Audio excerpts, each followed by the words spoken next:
Yesenia Espinel comparte un diálogo con el invitado. En Punto Noticias hablamos de...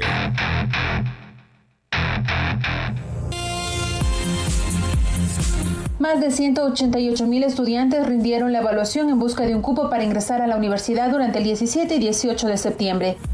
De ellos, más de 3,000 lo hicieron en una sede asignada por la institución para garantizarles equipo y conectividad con condiciones de bioseguridad, mientras que el resto tuvo que realizar el examen desde sus hogares y como requisito obligatorio contar con una cámara colocada en un ángulo que permita ver lo que estaban realizando, además de una computadora con el sistema operativo Windows 7 o superior, un procesador de 1 GHz o superior, 2 GB de RAM o superior, 500 MB de espacio disponible en el disco duro y una velocidad de descarga de al menos 5 megabytes. ¿Cuál fue el resultado de este examen y cómo fue la acogida por parte de los aspirantes a ingresar a la universidad? Para analizar el tema nos acompaña Aldo Maino, subsecretario general de Educación Superior. Bienvenido. Ya son las 7 de la mañana con 40 minutos, 7 con 40 minutos en Punto Noticias a través de Pichincha Universal. Y como lo escucharon, saludamos ya entonces a Aldo Mailo, subsecretario general de Educación Superior. Subsecretario, buenos días, bienvenido. Gracias por acompañarnos en Pichincha Universal a través de Punto Noticias. ¿Cuál es la evaluación que ustedes como institución tienen respecto a la aplicación del examen para acceso a las universidades que se realizó el 17 y 18 de septiembre pasados? Bueno, buenos días. Gracias por la entrevista y la oportunidad de informar a la comunidad. Efectivamente, la semana pasada se rindió este inédito examen de acceso a la educación superior que lo tuvimos que emprender en línea, 100% en línea. Tuvimos que cambiarlo en muy poco tiempo. No estaba programado necesariamente para ser así, pero naturalmente por la condición de emergencia sanitaria se lo reprogramó de esta manera. El resultado y la evaluación en general se puede considerar como un proceso exitoso.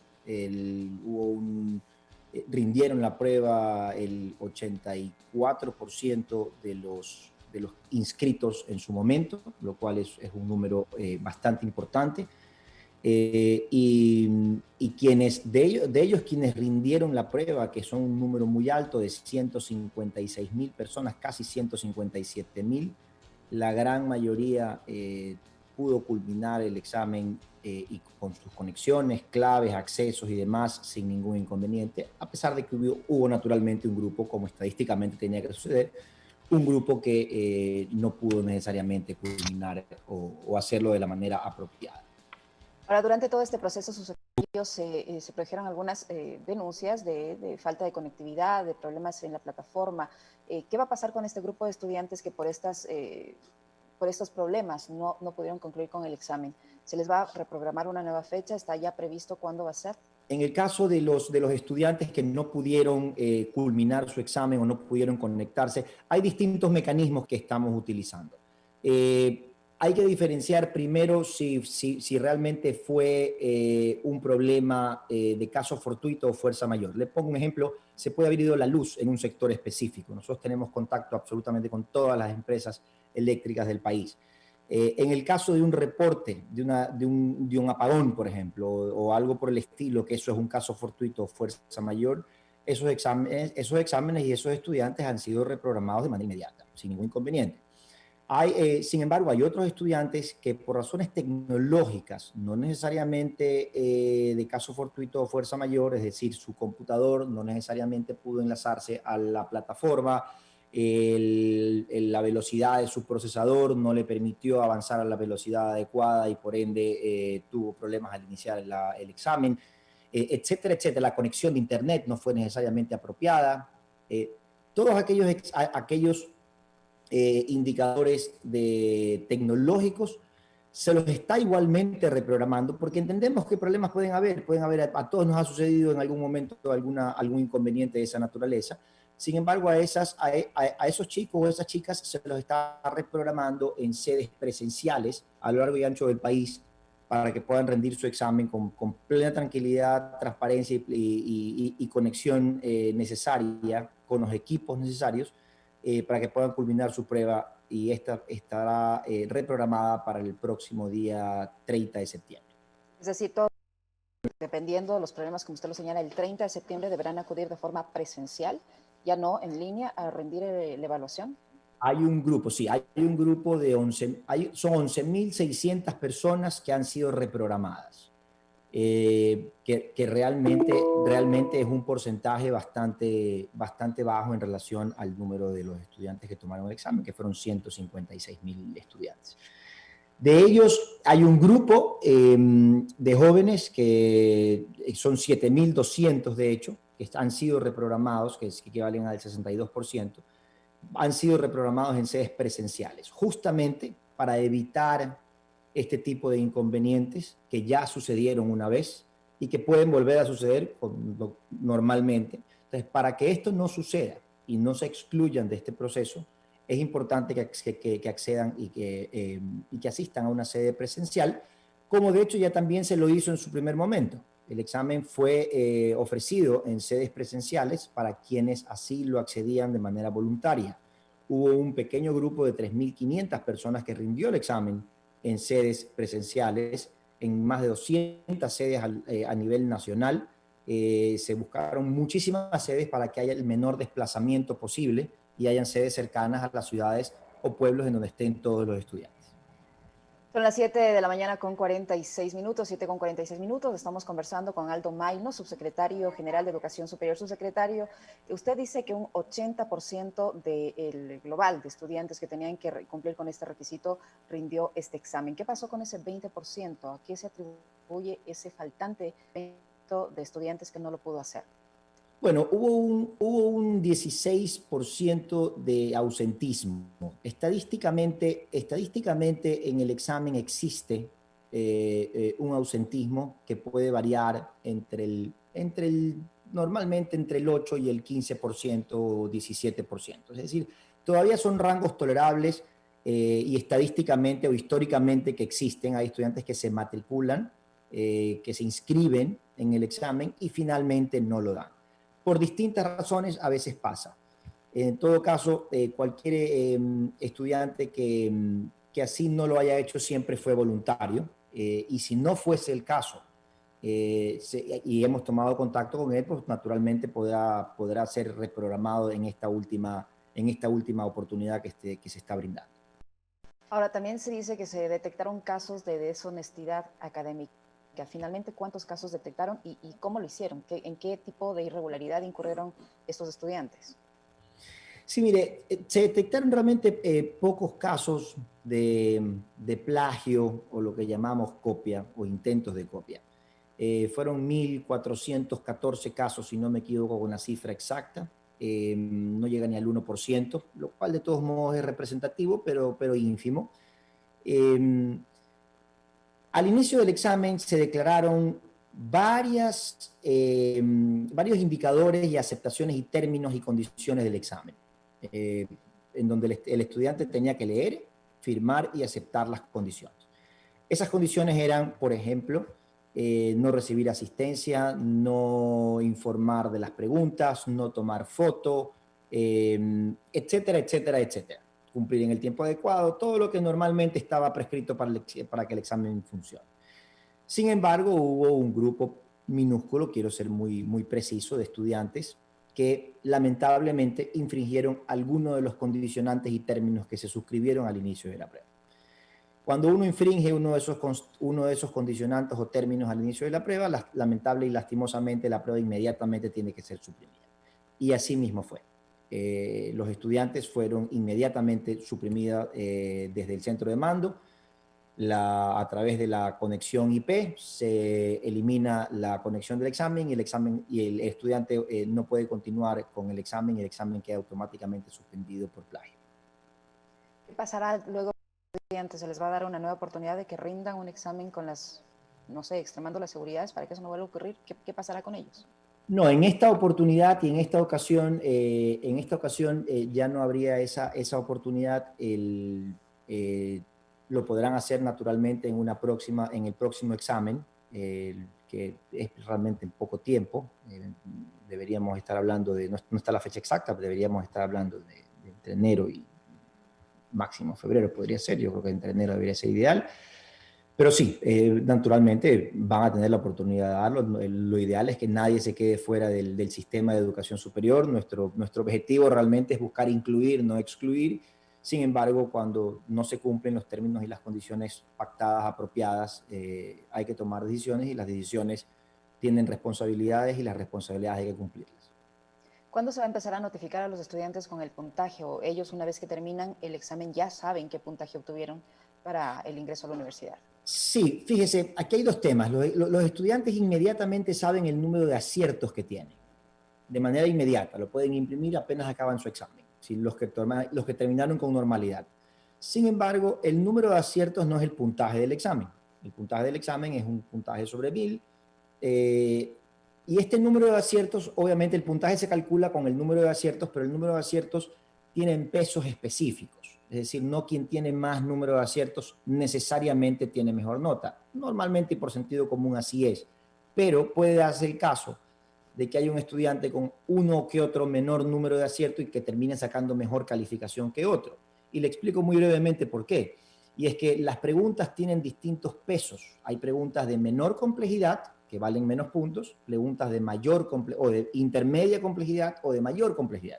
Si tú tienes, un estudiante tiene las preguntas de mayor complejidad respondidas con aciertos, pues ese estudiante es quien va a tener normalmente mayor puntaje porque tiene más peso en esas preguntas, por ejemplo.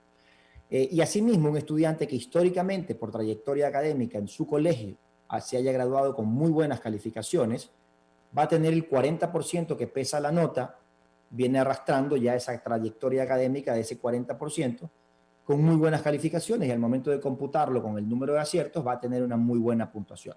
O viceversa, si tiene una muy mala trayectoria académica, tiene un número de aciertos no muy bueno, naturalmente el puntaje pues no va a ser el más alto, ¿no? Entonces eso es lo que realmente sucede, y a veces causa alguna sorpresa, pero recuerdo que el examen pesa el 60% de la puntuación. El 40% viene ya dado también de la historia académica del estudiante en su colegio.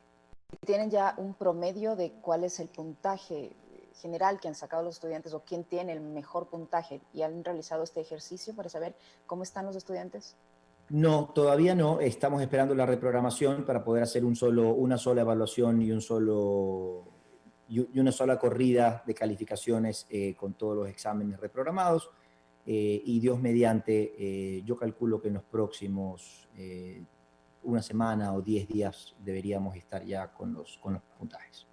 Secretario, ¿hasta qué punto este examen sin duda genera muchísima expectativa y más que expectativa, esperanzas en los chicos que buscan un cupo en las universidades? Pero esto se ve opacado o impedido de cierta manera por el problema presupuestario que atraviesan todas las universidades públicas y cofinanciadas del país por este recorte que se ha hecho debido a la crisis económica y sanitaria. Este recorte de más de $100 millones. En estos días ustedes han conversado con representantes de los estudiantes para socializar esta situación, pero eso no implica que el problema disminuya o que el problema desaparezca. El problema está allí al punto que, por ejemplo, en la Universidad Central del Ecuador, 750 docentes han sido ya notificados con la separación de sus cargos y ellos aseguran que este tipo de cosas van a afectar en el futuro cercano, inmediato, en cuanto a las carreras universitarias, en cuanto a la calidad de la educación y en cuanto a la carga que van a recibir los maestros que todavía se queden en las universidades. ¿Cómo se va a manejar esta situación? Mire, efectivamente se ha conversado con los estudiantes, realmente con todo el sistema, con cada uno de los rectores de las universidades. Venimos en conversaciones meses atrás sobre este tema. El tema del presupuesto es conocido por todos. Las universidades, el sistema de educación superior público se nutre de un fondo específico que viene con un porcentaje específico de impuestos, de los impuestos que recauda el Estado. Si el Estado recauda menos impuestos, este porcentaje naturalmente o esta cantidad de recursos naturalmente va a ser inferior y es lo que está sucediendo en este momento. Entonces se ha hecho y se ha trabajado con cada una de las universidades porque cada universidad tiene un mundo particular. Entonces lo que se ha buscado es que esta reducción afecte a otras inversiones, digamos, u otros rubros que no sea el rubro docente y que no impacten los estudiantes. Entonces, buscar disminuir o alguna inversión programada o en algunos casos inclusive investigaciones, proyectos de investigación que eran onerosos, se reprogramaron y se permitió inclusive cambio de partida presupuestaria que no es normal y que normalmente no se permite. Una partida presupuestaria que no se utiliza se pierde. En esta ocasión se permitió cambio de partida presupuestaria hacia el grupo 51, que es el grupo de docentes de gastos, salarios, para que justamente las universidades tengan esa opción de no afectar docentes en términos generales. Y al no afectar docentes en términos generales, naturalmente no se debe afectar la admisión ni las clases, ni mucho menos. Entonces, todo esto también en la autonomía de las universidades va a depender del manejo de las universidades, cómo lo puedan y lo quieran hacer. Sin embargo, nosotros creemos que dentro de las condiciones que tenemos, realmente ninguna universidad debería verse afectada. Y la que sí estuviese afectada, que de hecho hay una que otra, se ha estado trabajando y continuamos trabajando directamente con el Ministerio de Finanzas, de Economía y Finanzas y con esa universidad para encontrar una vía de solución de que el año fiscal y que naturalmente su proceso académico no se vea interrumpido en este segundo periodo académico, en este periodo académico que estamos y en el que viene, que debería arrancar entre los meses de octubre y noviembre y va a finalizar hacia el mes de marzo. El problema, subsecretario Maino, es que se puede entender que este fondo, ahora actualmente por la situación económica y la crisis sanitaria, no se recaude lo mismo que en otras ocasiones. Pero el problema, de acuerdo a las voces y a los reclamos de las autoridades universitarias, es que este fondo tiene retrasos de años anteriores que tampoco se han cumplido, y ahí no había ni crisis sanitaria y tampoco había crisis económica. ¿Cómo se va a hacer con estas deudas pendientes que no tienen que ver o no están relacionadas con la crisis sanitaria? ¿Se les va ya a trasladar esos recursos a las Son universidades? deudas, permítame, Yesenia, permítame particularizar algo. Son deudas y a las que entiendo se refiere o se podrían referir, son deudas de valores de devolución de impuesto a la renta, del IVA, del valor, no de impuesto a la renta, perdón, del valor agregado, del IVA.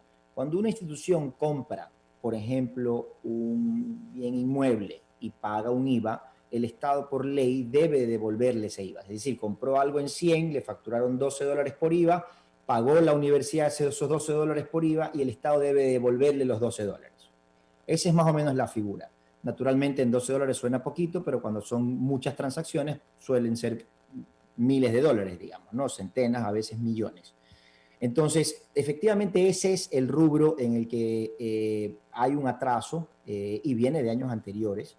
Se está trabajando con el Ministerio de Economía y Finanzas porque los recursos no hay disponibilidad. De existirlos, creo que se los diera de mil amores, pero no hay una disponibilidad inmediata y se está buscando. Inclusive hay opciones y se ha planteado y ha venido de las mismas universidades también este planteamiento y se está trabajando de pagar con bonos del Tesoro o un mecanismo que permita a las universidades poder hacer líquido ese papel y poder recobrar esos recursos para su funcionamiento.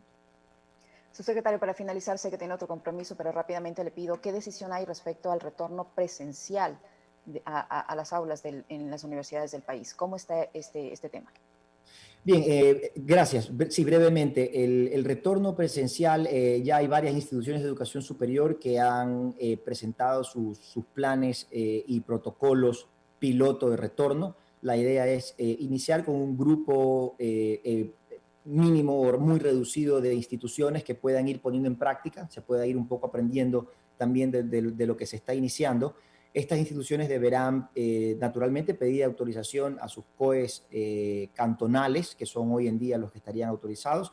El COE nacional ya autorizó o transfirió un poco esta responsabilidad hacia los COEs cantonales y en coordinación con el Consejo de Educación Superior deberán presentar sus planes y estos planes ser aprobados para un próximo inicio de clases. Entiendo de lo que hemos conversado con varias instituciones, hay algunas que están muy interesadas, han presentado sus planes, sin embargo, todos estamos conscientes y hemos coincidido plenamente de forma unánime que cualquier retorno debe ser progresivo, debe ser pausado, debe ser mínimo, no necesariamente obligatorio, así que creo que el regreso se va a dar de a poco y con plena tranquilidad y más que nada seguridad para toda la comunidad, tanto docentes, estudiantes, padres de familia y demás. Establecida para este retorno progresivo? ¿Son instituciones públicas o son instituciones privadas las que han pedido la autorización para poder volver? No, la verdad es que son ambos tipos de instituciones y no hay un plan específico ni un cronograma específico. Se van a ir analizando poco a poco los pedidos y conforme cada una de las instituciones que esté lista y dependiendo también del día a día. Usted sabe que hoy en día vivimos también un poco el día a día, sin embargo no nos podemos dejar de proyectar al futuro. Vamos a ir analizando caso por caso y creo que pronto podríamos tener ya planes pilotos en ejecución. En todo caso, la última palabra en la aprobación para este plan está en las manos de cada municipio, finalmente. Teóricamente está en las manos de cada municipio, con obviamente cada institución que esté dispuesta a hacerlo y en coordinación con el Consejo de Educación Superior. Muchísimas gracias, subsecretario, por la información, por el tiempo que nos ha permitido compartir y por la información que nos ha proporcionado. Aldo Mayno, subsecretario general de Educación Superior, nos acompañó en Punto Noticias a través de Pichincha Universal. Gracias, subsecretario Mayno. Gracias, muchas gracias. Punto Noticias, el mundo de la información.